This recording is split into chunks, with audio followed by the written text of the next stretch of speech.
Okay, so now we have our next speaker.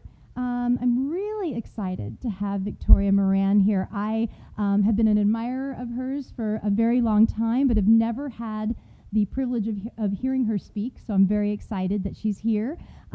She's been a vegan for 30 years and an author of 12 books, including The Good Karma Diet that's coming out in May, and also Main Street Vegan, which Veg News called the Vegan Bible, and whose fans include Russell Simmons and Ellen DeGeneres.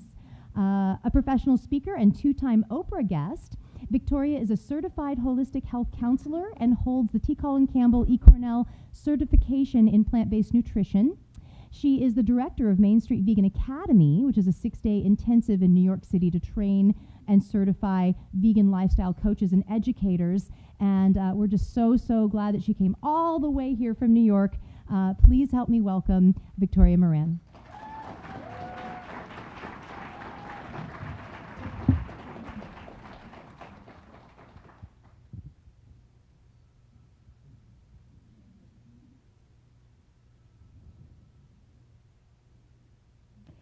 This guy walked into a bar. I know that this happened because the guy was my husband. And he sat down and he ordered a salad and a glass of Merlot. And a guy down at the other end of the bar says, "Why are you eating salad?" And my husband, William, said, "Because I'm vegan." And the other fellow said, "Oh, I should be doing that too. I know meat's bad for me." And William said, "It's even worse for the animals." And the other guy didn't say another word. He was totally stunned. It may have been that he was on his fourth vodka tonic, but do you know that even though these days things are looking very good for veganism, people know what it is. They don't run the other way thinking that you're from some odd planet when you admit to being such a thing. And yet, for a lot of people, and even a lot of sober people, the idea that we do it for the animals is just kind of a quirky thing, and they don't quite get it. But I know that that is not the case in this room today, and it's such a pleasure to be speaking with so many people who really have a heart for animals and who are making the world different for them. So I commend you at the outset. You know, on the one hand, speaking to an animal rights audience ought to be the easiest thing on earth, because I'm an animal rights person. I'm an animal rights vegan. I love the health stuff. I mean, eating this way has done amazing things for my body and my life. I get that. But I do this for the animals. And yet, I know that there are people in this room, like TJ, who talked this morning. I don't know if he's in this room, but he's in this world. And I am in awe. So I speak to a group like this, and I say, I've never been arrested. Now, you know, in most groups, that would be a good thing to say. But when you're with a lot of people who are really, really dedicated to animal issues, it's sort of like, I'm sorry, I've never been arrested. I spent one day in a slaughterhouse, not months, like TJ and some other of these amazing people have done. And just from that one day, I believe that if anybody wanted a rewrite of Dante's Inferno, I could do that because of 8 hours in hell. So I get it. I raised a daughter vegan. Any vegan parents here? Any vegan parents of kids who like grew up and are still upright? You know, it really does happen. I have a weekly radio show on Unity Online Radio podcast, and I was listening to a couple of them on the plane yesterday, and a mom called in once when we had Jack Norris, a dietitian, on, and she was very concerned about getting DHA, the omega-3 fatty acid that may not translate so well from the walnuts and the flax oil into the kind that the body needs, and how she could do this because the supplement for kids didn't taste very good and all that. And Jack, bless his heart, said at one point, you know, it's so cool that you want to do the best thing for your child, but vegan kids have been growing up ever since there's been veganism and before we knew about DHA, and they're really okay. So it's wonderful that when I look at my daughter, and I just told somebody she was 31, oh my gosh, she's 32. Don't tell her because she's an actress. They don't like to get that stuff out. But it was an interesting thing, raising a vegan child, certainly in my experience, because I did not have a healthy kid. Now, there are a lot of audiences in which I would not share that. It's like, oh my God, you got to let everybody know that, you know, you go vegan and everything's perfect. Well, you know what? You go vegan and you hedge your bets against all kinds of diseases. It is a wonderful, wonderful thing for virtually everybody who does it. Huge changes happen in life. I have a great friend in New York City. I love him because he is a Macy's Santa. Is that cool? I mean, not just a Santa in some mall somewhere. He is a Miracle on 34th Street Santa. And over years, he's read a book, and then he got rid of milk, and he switched to almond milk. And then he read another book, and then he stopped using butter. And then he read another book. Slowly, slowly, I just wanted to say, for heaven's sakes, get over here and be vegan. That was not his path. Well, in January, he made it all the way. No more animals. And Santa called me and left a message, and he said, you've got to call me back. I was crying when I left my doctor's office. And I thought, oh my goodness, what's wrong? And I called, and he said, I was crying when I left my doctor's office because I've never had cholesterol this low in my whole adult life. My blood pressure was perfect, my triglycerides are perfect, my blood sugar is perfect, and it's all because I'm not eating any animals or any animal products. So, yay. And that is what happens. But you know what? It's not a panacea. Sometimes things happen that we don't understand. Now, I have a long, long genetic history of respiratory gunk.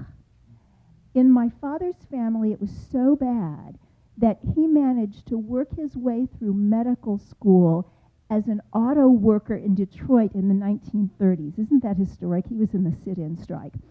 And got himself to be a doctor specializing in ear, nose, and throat because there was so much gunk in his family. Well, guess who he married? A patient. So I got it from both sides. And then I have this beautiful little girl. Now, when I was pregnant, I was not vegan. I was still lacto-ovo. But when she was still tiny and nursing and that, I looked at her one day in her crib, and I thought, when she starts eating, how can I say to her, well, we believe it is immoral to take the milk from the baby calves when we're at home. But when you're out at a restaurant and it's just really difficult, what are you going to do?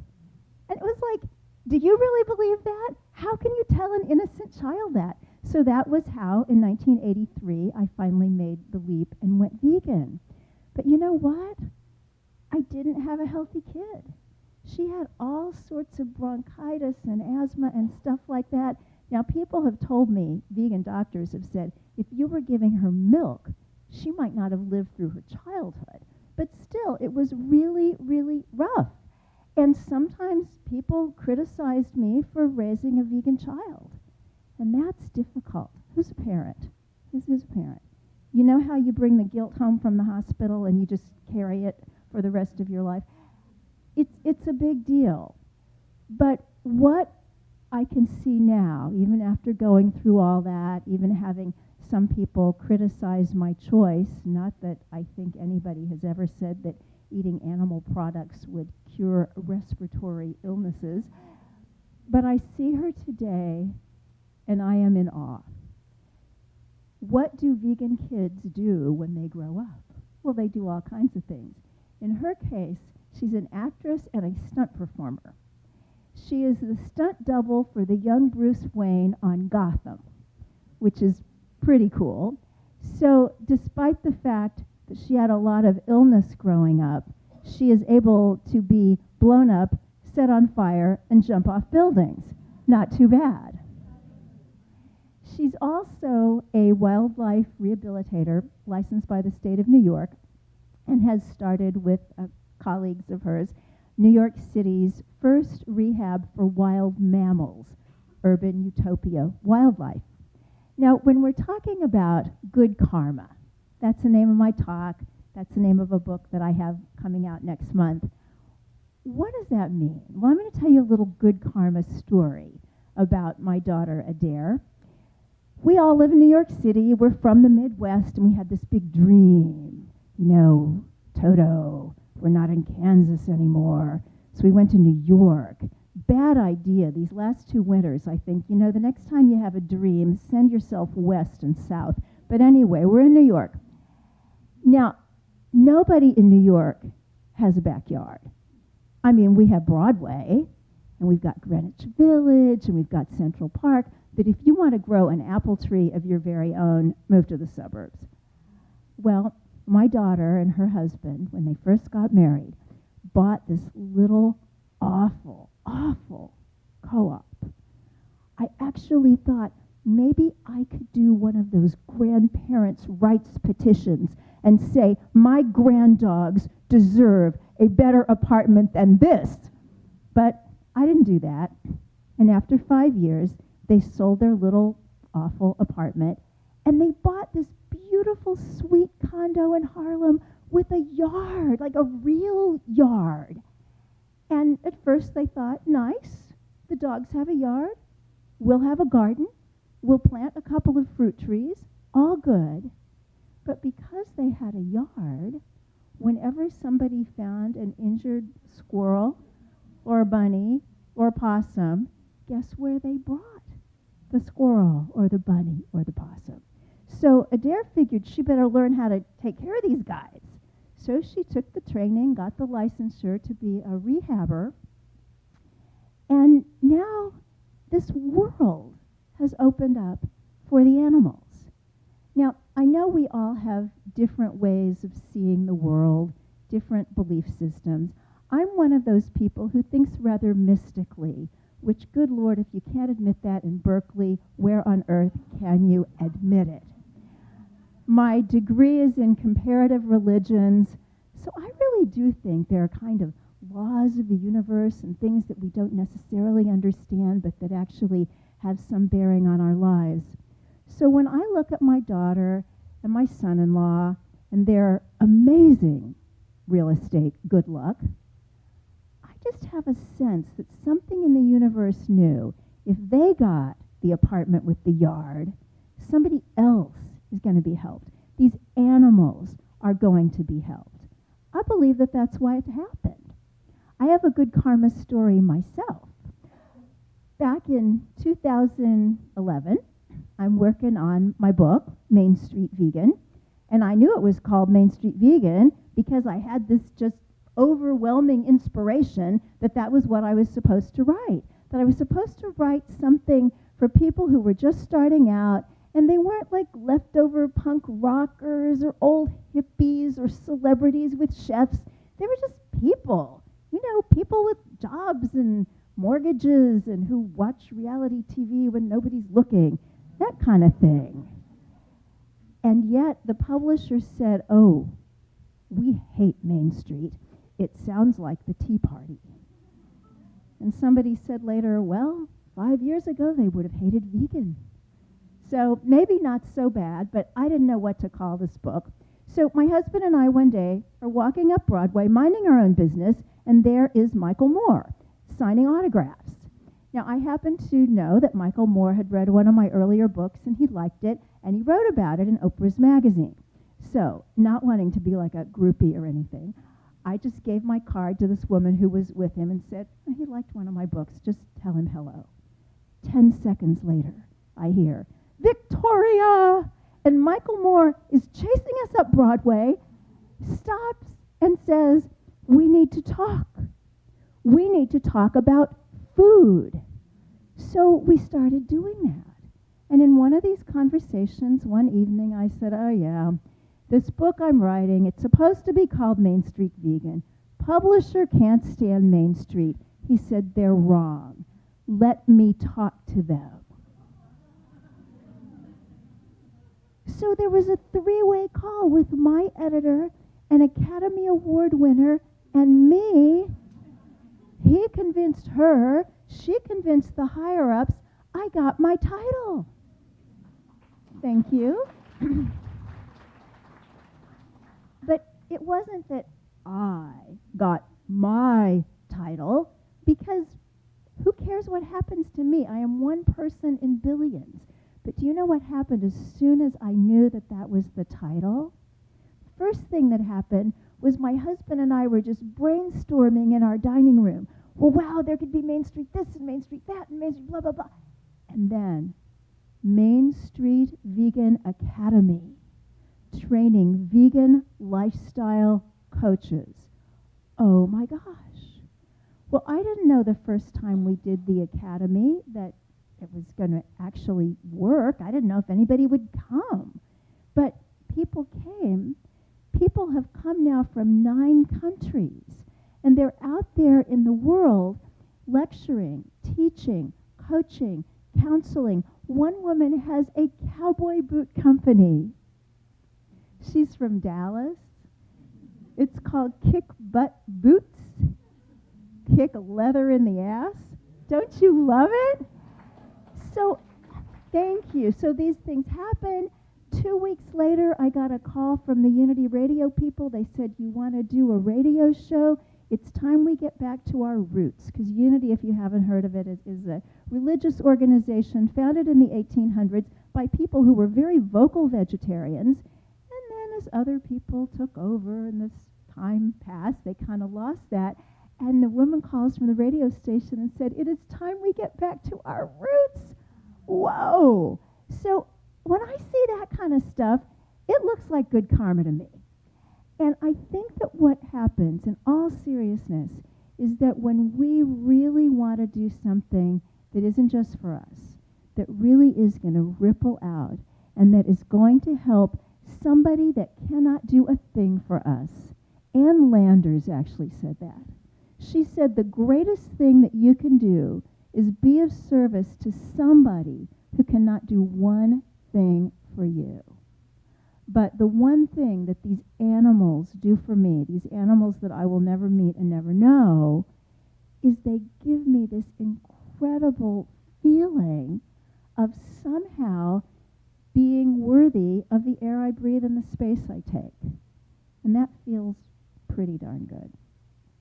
So I just want to get a sense right now of who's here. I have a feeling there are a lot of vegans. So let's just find out who's vegan. Okay, there are a lot of vegans. Okay, now notice that I said who's vegan, not who is cool and who is worthy. Because everybody that I meet who's not vegan, I just consider a pregan. Now, admittedly, some of these paleo people are kind of more pre than some other people, but it's all good, and certainly God bless every single one of you for being here today. So who's not vegan, looking at vegan, maybe open to it, vegetarian, on your way? Hey, welcome. Cool, wonderful, bless you, great to have you. And who is just like you were drugged here by your girlfriend and, you know, nobody's going to get a kale smoothie down your gullet? Okay, there's always one. Come to my table and you can have a free copy of Main Street Vegan. Okay. So, all right, I always look at a talk like this as an AA meeting. And what they say in AA is that the most important person in the room is the newcomer. And if you say stuff that everybody else has heard a million times, that's fine. They just have to deal with it because it's that newcomer that they are trying to reach. And I feel that way too. So what I want to do with the rest of the time that I have allotted is to speak first to those of you who are kind of looking at this, maybe on the line, maybe you've never looked at it before. Now, usually, and I do need to say to the person who kind of is like, you know, I don't really know why I'm here, if you do this, you will be gung-ho. You will be the evangelist. So whoever brought him, get used to it. It could happen. He could become the insufferable vegan. You know, we all go through that phase. It's just part of it. So I just want to talk a little bit about getting from wherever you are today, whether that's vegetarian or whether that's regular omnivore, over to vegan. And then I want to do a little something for the many people here who are already there. I want to give you a little acronym for self-care and a way to take care of yourself. It is so important. I had Patrice Jones from Vine Sanctuary on my podcast. I heard a yay. Isn't she great? Oh, brilliant, brilliant woman. And she's kind of an expert in burnout and that sort of thing. And I asked her about that, and she said, remember that you are an animal and you have rights. So we're going to talk a little bit about your animal rights and taking care of yourself. But first, to those of you who haven't made the vegan leap, whatever it takes for you to get the animals off your plate, that's what you're going to do. And I would suggest that you do it, again, just like they do in AA, a day at a time. Because so often people come to something like this, they see some of the footage that you guys have seen today, and it's like, well, yeah, of course, who wouldn't want to do this? But I have a wedding in 3 weeks, and I'm going to Argentina in October. How could, well, okay, 3 weeks from now, who knows? They may have split up.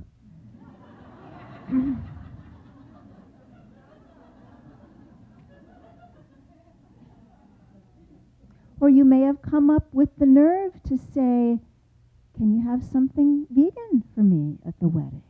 Or you can do like Scarlett O'Hara. Remember how she ate all those pancakes before going to the party so that when she got there, she would eat like a lady. There are all kinds of ways to do all kinds of things. But you don't have to worry about the wedding. You don't have to worry about Argentina, because this is it. This is the day. This is the day to be vegan. Well, chances are you were vegan this morning because you had to be here so darn early. And you were certainly vegan at lunch. Wonderful lunch, by the way. Thanks to whoever was in charge of that. You know, usually as a speaker, when you look at the lineup and you see they have you after lunch, it's like, oh, God. They're all going to be asleep. But at a vegan event, you get to be awake for your whole life, even after lunch. It's very, very cool. So do it today. And tonight, what are you going to do? Well, gosh, you're in Berkeley. You can go to a vegan restaurant. Or you can go to an Italian restaurant, or Chinese, or Vietnamese, or Ethiopian, or Mexican. Just go somewhere that isn't American. And I hate to say that. I mean, I've watched Fox News once or twice. I mean, I think I'm as American as anybody, but cuisine-wise, we're better off looking to some of the other parts of the world who have created these amazing vegetarian, vegan kinds of cuisines. And then, when you're fixing your own food and figuring out how to do this, you want to look at what you eat now. You know, so often people will read a book and somebody's coming from a different point of view. One thing those of you who are already in this know is that there are so many philosophical takes on how we ought to eat. And that's fine. I mean, we're all very intelligent. We're very thoughtful, creative people. People don't come to this because they're just ordinary and follow what everybody else wants to do. I mean, hopefully we will get big enough that all those people will join us too. But as of now, we're still pretty cool and interesting. So of course we're going to come up with different takes on food and all sorts of other things. But the bottom line is to save those animals. If I happen to have an opinion on nuts or olive oil or fruit juice, I do not want that opinion to ever stand in the way of any animal being saved. So it is one thing to have philosophical ideas about what to eat. The only one that really matters in that wonderful unselfish way is that we're not eating animals or their secretions that cause them to be harmed and to be murdered. That ought to be easy. So, thank you.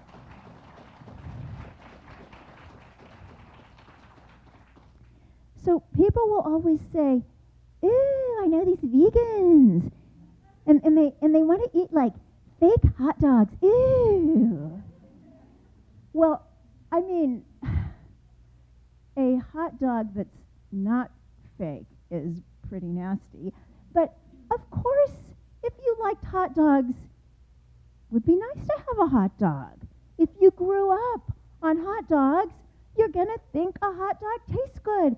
So thank God in heaven that there are vegan hot dogs and burgers and cheese and ice cream and marshmallows and all that stuff. Now, if you want the good karma of good health, you are not going to make your whole diet cheese and pizza and marshmallows and veggie burgers and stuff like that. But oh my goodness, when you were looking at your plate and you want to know what to put where the meat used to be, put a veggie burger there. Put whatever is going to make you feel safe and full and satisfied. And a lot of the mock meats are really good. Tofurkey, fantastic, and there are so many others that are actually nutritionally good as well as animal good. So you make the step. Just like my husband in the bar. I'm doing this because I'm vegan. Deal with it. So I remember when I was first vegetarian, I did that part first. Vegan was very difficult back in those days because we didn't have soy milk and almond milk and coconut milk and flax milk and sunflower milk and oat milk and stuff like that. You could actually order soy powder in a clear plastic bag from a guy in Ohio. I knew it wasn't cocaine because it only cost $8.95. So it was a little tougher, but you just do it. And then you learn more, and then you find out more. There's so much online. Oh my gosh, what a wealth of information. If you're like, oh boy, you know what? I just loved mac and cheese. There are 15 zillion ways to make vegan mac and cheese. Gosh, I wonder if I could have like something that's really like barbecued ribs. Yeah, there really are things like that. There is anything that you could want. Well, is it as good as the real stuff? Well, number one, we got to think about good and real stuff in the same sentence. Then what you think about is those animals. Whenever I have any of that kind of stuff, I think, oh my goodness, this is so like the real thing, it's almost kind of creepy. But I haven't eaten the real thing in 31 years. So maybe if I'd had it last week, I would be thinking like my young stepchildren who came into my life when they were 5, 9, and 10. And we were having a little picnic, and I had the tofu pups, and my little 9-year-old stepson said, "These taste funny." And his 10-year-old sister said, "Yes, they do, but I'm eating them anyway." So, you know what? Maybe it is a little different. Thank goodness it's a little different, because we don't want it to necessarily be exactly the same. So you figure it out, and then you come to see that most of us who have been in this a long time actually like things like rice and beans and salad. It's not like, oh, I really like those things. No, it's like you change. It's kind of like when you've been married for a really long time. You know, you first get married, and it's like, woo, we've got to be hot stuff, and we got to get together on the kitchen floor, and things like that. And then over time, it's more like, you can have the clicker tonight, honey. We'll watch whatever you want. And that's good, too. And the other part of this is part 3, and then I'm going to stop and move to the majority, is if you want the good karma of really radiant health, if you want super vitality, if you want to do, as is in the subtitle of my new book, Age in Slow Motion, well, then you do want to kind of up the ante on your food choices. And that means when you're not in an airport or on an interstate or someplace where you've just got to eat whatever there is to eat that is vegan and say, body, deal with it. But when you are in charge, then you want to eat these foods that are very very lively, and very life-producing. So we're talking the green juices and the green smoothies and the wonderful, colorful fruits and vegetables and the salads that are this big. I buy my salad bowls at a restaurant supply house. Because salad bowls made for omnivores are not enough. A salad bowl for me. And when we have salads, we don't just have salad. We put stuff in them. Oomph factor. You put some steamed yams, you put some steamed broccoli, you put some pumpkin seeds, you put some hemp seeds. You make it wonderful. Because veganism is actually about more, not less. You see, we make a mistake, I think, when people say, what about this vegan thing you do? What's this all about? And we say, well, as a vegan, you don't eat any meat, poultry, fish, eggs, including in baked goods. You don't have any dairy products. That includes cream in your coffee, or pizza, or whipped cream, or ice cream. If you're a truly ethical vegan, you don't use any honey, and you don't wear any fur, leather, wool, silk, suede, down. And they're waiting for the vow of celibacy. How much else are you supposed to give up? But instead, when somebody says, what's this deal about? You say, you know what? This is the most remarkable thing I've ever done in my life. I got the animal products off my plate. I actually went further and got the animal-tested cosmetics, the animal fabrics out of my closet eventually over time. I mean, I certainly wasn't going to throw away my $300 boots the first day, but as they started wearing out, they went. I replaced them with fabulous vegan boots. And I just have to tell you, so much has been added to my life. The foods I've discovered, the fruits, the vegetables, the ethnic cuisines. I go to Chinatown and I shop, and it's like my own private buffet. Who knew what a jackfruit or a durian was? And now I know that. I eat better than I've ever eaten, but more importantly, I feel better than I've ever felt in my body and in my spirit. You tell them that, and instead of like, okay, good for you, they're going to say, I want what she's having. So, not too much time left. So I do just want to give the little acronym that I had promised to those of you who have been around forever and know all the rest of the stuff. The acronym is MEND, M-E-N-D. What if you could mend your ways? What if you could push the delete key on, maybe what you ate 2 weeks ago, maybe what you drank 2 years ago, just as if that stuff had never happened? Well, I actually believe there is a way to do that, and that's what MEND stands for.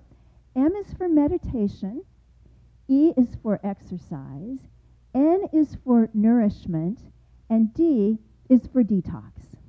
Very quickly, this is Berkeley. I know a lot of you guys meditate. And a lot of you probably say, oh yeah, I meditate, but I haven't done it now in, 4 years. But I do it. It only works if you do it today. It's another one day at a time thing. So to just come to some kind of quiet in the morning. Because you know what's going to happen? You go out into the world, and even though it's so important to be surrounded by all your vegan and your animal rights friends and be supported, you're still going out into a world where having this awareness that other beings are beings is just something that's not shared by most people. It's like being in a foreign land. And so a process like meditation, something that lets you be quiet and still and wrap yourself in a kind of comfort and protection every day before you go out there in the world, makes it easier. It makes it easier to stand your ground and be strong and be kind. And when somebody says for the 8,952,000th time, but where do you get your protein? You'll be nice about it. And you'll even be sincere. So when you say, you know, that's a really great question, because I used to worry about that too, they'll know you mean it. Because you know what? All of us who've been at this a really long time, if we're honest, have to remember that's what we worried about. So, you know, let's let other people come along and have their process. So M is for meditation, E is for exercise. I wish it weren't. I was a fat kid. I was the kid who was picked last for all the sports and all the teams. I just never developed an appreciation for sweat. And I still don't have one. But I drag myself to the gym because I know it's necessary. I'm selfish enough to want to live long and want to live well. And I'm unselfish enough to know that by some incredible grace, I have been put in this particular movement, this particular work. Oh my goodness. Sometimes I hear people say, I'm so compassionate, it's a curse. And it can feel like that sometimes. But how fortunate we are to be living our lives, whether we discover this at 15 or 25 or 65, to know right now, today, that just by tweaking a few little things in our lives, what we put in the cart at the grocery store, what we order off the menu, simple little thing can actually make a difference in what you saw up there this morning. That is a grace. And because I want to be here doing this work for as long as I'm allowed to do it, I go to the gym. And you know what? It's not too bad once you get used to it. And especially if you get some kind of sport or something, we have all these cool vegan athletes. Oh my gosh. We've got vegan athletes doing everything. One of my favorite people that I had on my radio show was Austin Aries. Does anybody know who Austin Aries is? See, you guys are so classy. He's a prize fighter, like one of those, not prize fighter, that's boxing. I'm sorry, I said it wrong. Pro wrestler, that kind of thing, you know, where they go, ah! He does that, and he's vegan. I think it's so cool. And there's another guy whose name is Big Bald Mike. Does anybody know Big Bald Mike? Yeah, you can find him on Facebook. Big Bald Mike is way big, and he's bald, and he's tattooed, like all over his head and everything, and he has this great big beard. The first time I met him at a vegan event, it was like, who's that? Who brought him? And then I got to know Mike. I adore this man. He has a heart of gold. He was 572 pounds at one point. He's not anymore. Still a really big guy, not close to 572 pounds. And guess what he and his girlfriend do? Bunny rescue. Bunny rescue.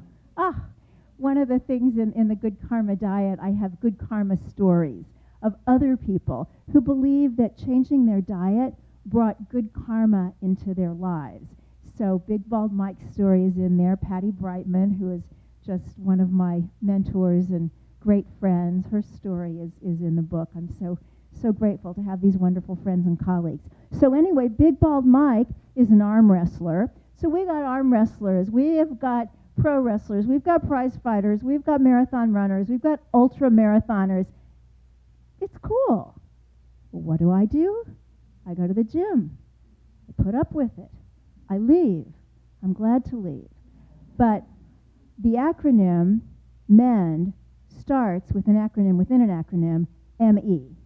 Meditation, exercise, take care of me, take care of each one of you, first thing in the morning. And then you'll have all the energy and all the spirit to go out and take care of everybody else during the day. Nourishment, that means eating all this wonderful food from the plant kingdom. The more colors, the better, but favor green.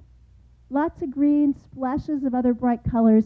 if your plate and your grocery cart look like a Christmas tree with the green and the purple and the red and beautiful color, you're good.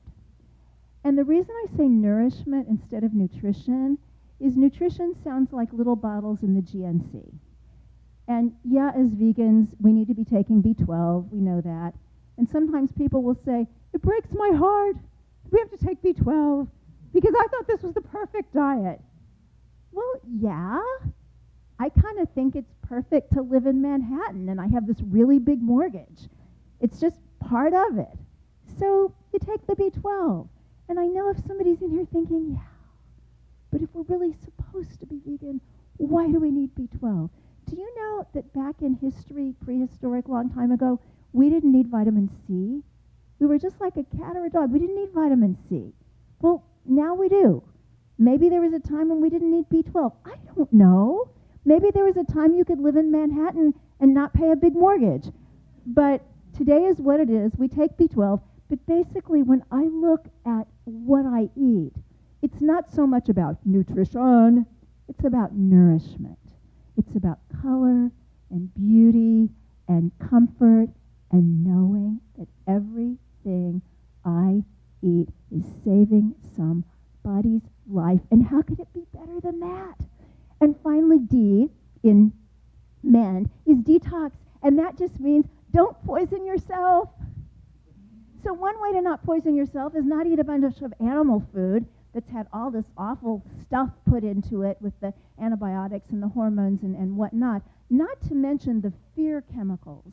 The old vegetarians back in the 1800s, they used to talk about this a lot. We don't hear about it so much anymore, but it still exists, that when a creature is scared to death and knows that he or she is going to be killed, that's what I saw when I visited that slaughterhouse. So I was out there at the end of the day, and these beautiful cows from a family farm were going up the ramp. They knew humans. They could hear the screams and smell the smells. So what happens in a body when that's going on? All of the adrenaline, all of the cortisol gets built up. That's in the meat. That goes into the people who eat it. So often when people stop eating animal products, they say, I didn't know I could feel this calm. Well, guess what? You're not getting all those fear poisons.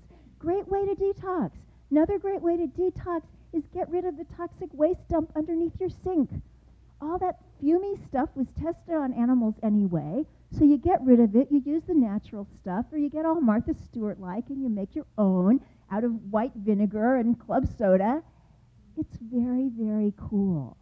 And then maybe if you want to go to the advanced class, you do juice for a day, or you do juice for 3 days, and somebody says you want to go to lunch, and you say, no, I'm detoxing, and then you get to feel superior. It's all good. It's all good. But do you know the biggest detox of all? The biggest detox is right here. We want to get rid of the fear. Do you know why most people who go vegan and then leave do that? In my observation, it's social. People are so afraid of not being accepted. It's really hard when, say, you're a woman and you got your biological clock ticking and you meet this guy who seems really nice, except that he really likes to eat animals, and you're just torn. So what we need to detox is fear of being weird, of being different, of being alone, of not getting our needs met, because when you're here working for a higher cause and a higher purpose, and to actually save lives and eliminate suffering, oh my gosh, we're here on a very interesting weekend. This is when Jewish people around the world are celebrating freedom from bondage. This is when Christians around the world are celebrating resurrection from sin. This is a very uplifting time to be experiencing life on earth. And here we are to uplift and free from bondage innocent beings, each one an individual, each one someone who deserves all that we can do for them. Thank you so very much.